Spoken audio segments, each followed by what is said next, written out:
ஆசீர். ஆண்டின் பொதுக்காலம் 20ஆம் வாரம் செவ்வாய்க்கிழமை. வாசிப்போம். எசேக்கியேல் இறைவாக்கினர் புத்தகம் அதிகாரம் 28 இறைவசனங்கள் 6 முதல் 8 முடிய. ஆகவே தலைவராகிய ஆண்டவர் இவ்வாறு கூறுகிறார்: கடவுளைப் போல் அறிவாளி என உன்னை கருதி கொள்வதால் மக்களினங்களில் மிகவும் கொடியோரான அந்நியரை உனக்கெதிராய் எழும்பச் செய்வேன். அவர்கள் உன் அழகுக்கும் ஞானத்திற்கும் எதிராக உருவிய வாளுடன் வருவர். உன் பெருமையை குலைப்பர், படுகுழியில் தள்ளுவர் உன்னை.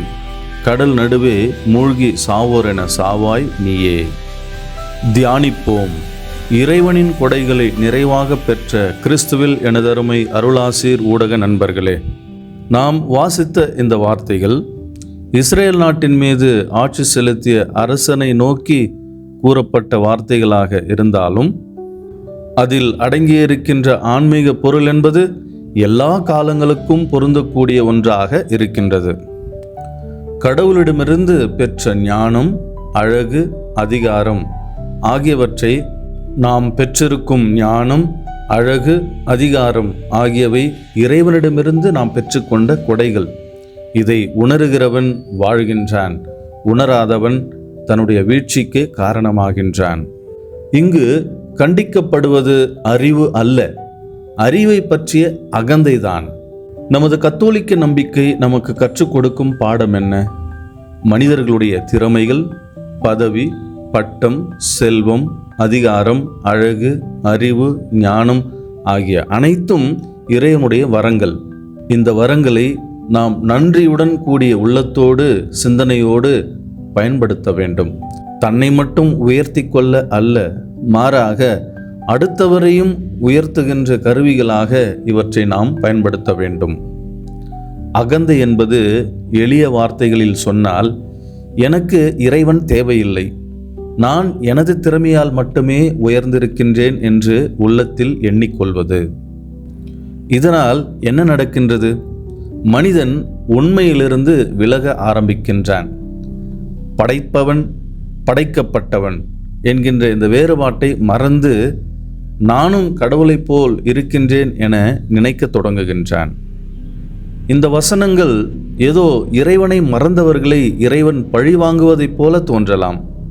அப்படி அல்ல, மாறாக பெருமைப்படுகின்றவர்கள் தங்களைத்தானே அழித்து கொள்கின்றார்கள் என்பதுதான் உண்மை. இந்த உண்மையைத்தான் இந்த வசனங்கள் சுட்டி காட்டுகின்றன. அதிகாரத்தை தவறாக பயன்படுத்துகின்றவன் நம்பிக்கையை இழக்கின்றான்.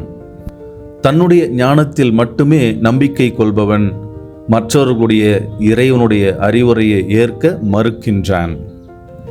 தன்னை மட்டும் எல்லாவற்றிற்கும் மேலாக கருதுபவன் இறுதியில் தனிமையிலும் வெறுமையிலும் விழுகின்றான், அழிகின்றான்.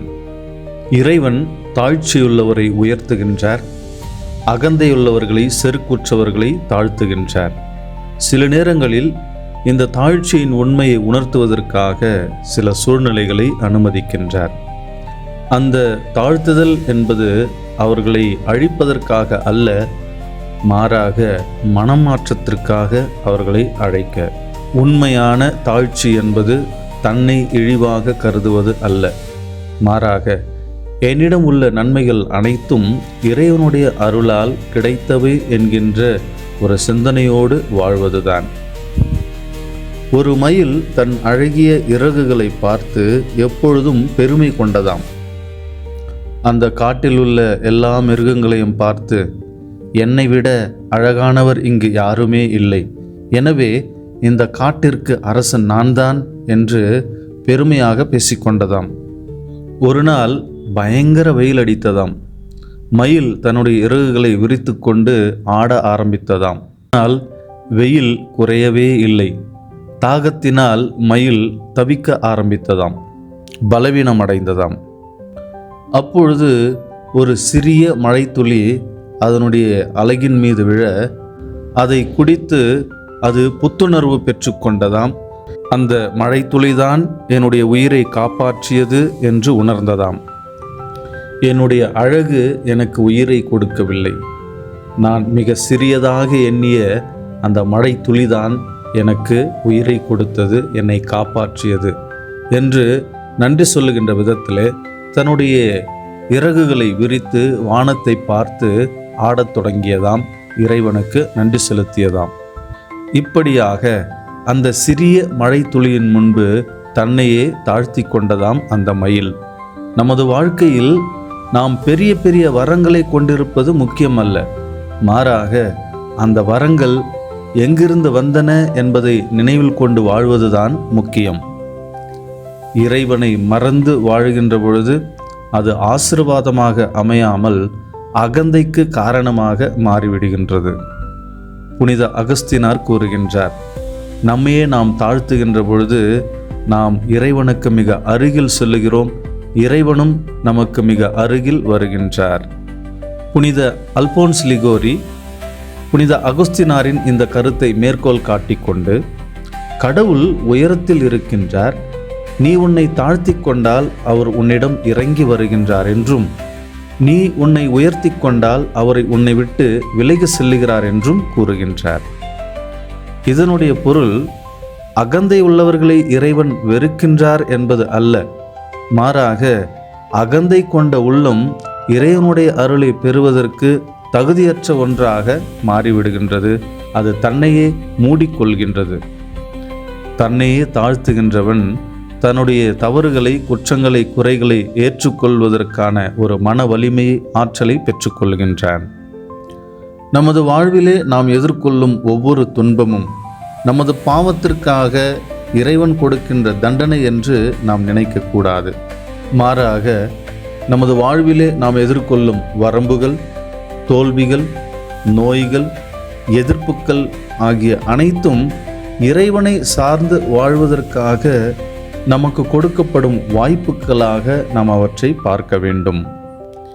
இவற்றின் வழியாக இறைவன் நம்மை தாழ்த்துகிறார் என்று நாம் நினைக்கக்கூடாது. மாறாக இறைவன் இல்லாமல் நம்மால் ஒன்றும் செய்ய முடியாது என்பதை உணர்த்துவதற்காக இவை அனைத்தும் அனுமதிக்கப்படுகின்றன என்கின்ற ஒரு உள்ளத்தை, ஒரு சிந்தனையை நாம் பெற்றுக்கொள்ள வேண்டும்.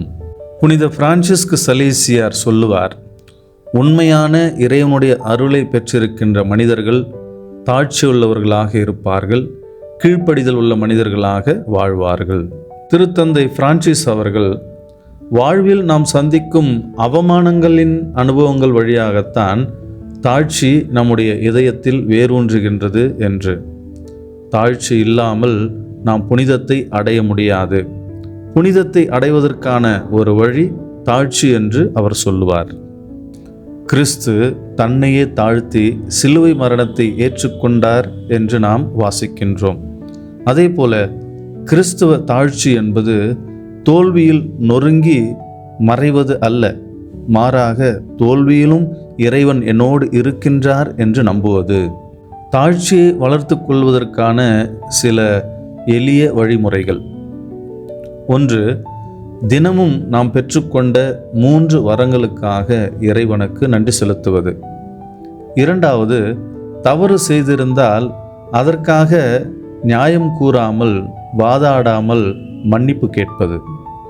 3. பிறர் செய்யும் நன்மையை, நல்ல செயல்பாடுகளை மனமாற பாராட்டுவது. 4. நான் செய்கின்ற செயல்களுக்கு புகழ் கிடைக்காவிட்டாலும், மற்றவர்கள் பாராட்டவிட்டாலும் அந்த செயலை நான் மறைவாக செய்வது.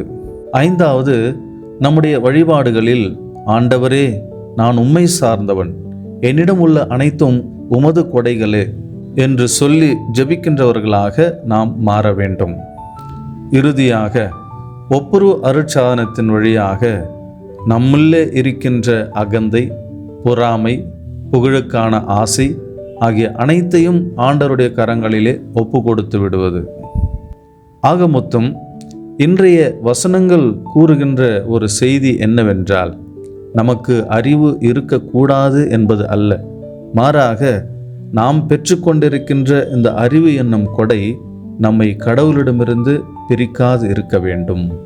இந்த அழகு, அறிவு, செல்வம், அதிகாரம் ஆகிய அனைத்தும் இறைவன் நமக்கு கொடுத்த கொடைகள். அதை நன்மை செய்வதற்காக நாம் பயன்படுத்த வேண்டிய கருவிகள் என்பதை அறிந்து செயல்பட வேண்டும். அவ்வாறாக தன்னலத்திற்கும் பெருமைக்கும் நாம் அவற்றை பயன்படுத்தினால் அதன் வழியாக நமக்கு கிடைப்பது அழிவாக இருக்கும். அதே நேரத்தில் அவற்றை சேவைக்கும் அன்பிற்கும் பயன்படுத்தினால் அவை நமக்கு ஆசீர்வாதங்களாக அமையும். அகந்தை ஒரு மனிதனை படுகுழிக்குள் தள்ளுகின்றது. தாழ்ச்சியோ ஒரு மனிதனை இறைவனுடைய ஆசீர்வாதங்களை பெற உயர்த்துகின்றது. ஜெபிப்போம்.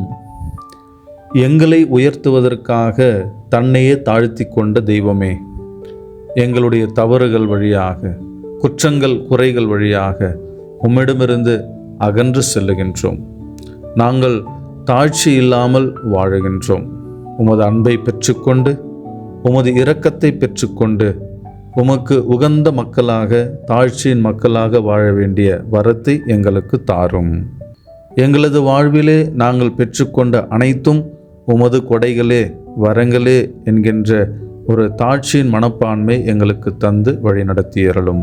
எங்களுடைய வல்லமையில், ஆற்றலில், திறமைகளில் நாங்கள் பெருமை கொள்ளாமல் அனைத்தும் உம்மிடமிருந்து கிடைத்த கொடைகளே என்பதை உணர்ந்து வாழ வரம் தாரும். தாழ்ச்சியின் வழியாக உமது பிரசன்னத்திலே என்றென்றும் வாழுகின்ற வரம் தந்து எங்களை ஆசிர்வதியும். அன்பே உருவான இறைவா, இதோ இந்த நாளிலே அருளாசீர் என்னும் இந்த ஊடகத்தின் வழியாக இணைந்து ஜெபித்து கொண்டிருக்கின்ற ஒவ்வொரு தனிநபரையும் நிறைவாக ஆசிர்வதியும். அவர்கள் சார்ந்த அந்த குடும்பங்களையும், அந்த குடும்பத்தில் உள்ள அனைத்து தேவைகளையும் நீர் நிறைவேற்றி ஒவ்வொரு நாளும் அவர்களை ஆசீர்வாதத்தின் பாதையில், அமைதியின் பாதையில், நிம்மதியின் பாதையில், மகிழ்ச்சியின் பாதையில் அவர்களை வழிநடத்த நாங்கள் ஜெபிக்கிறோம், மன்றாடுகிறோம். எல்லாம் வல்ல இறைவன், தந்தை, மகன், தூய ஆவியாரின் பெயரால் உங்கள் ஒவ்வொருவரையும் ஆசிர்வதிப்பாராக. ஆமென். Praise the lord. இயேசுவுக்கே புகழ், இயேசுவுக்கே நன்றி. மரியே வாழ்க.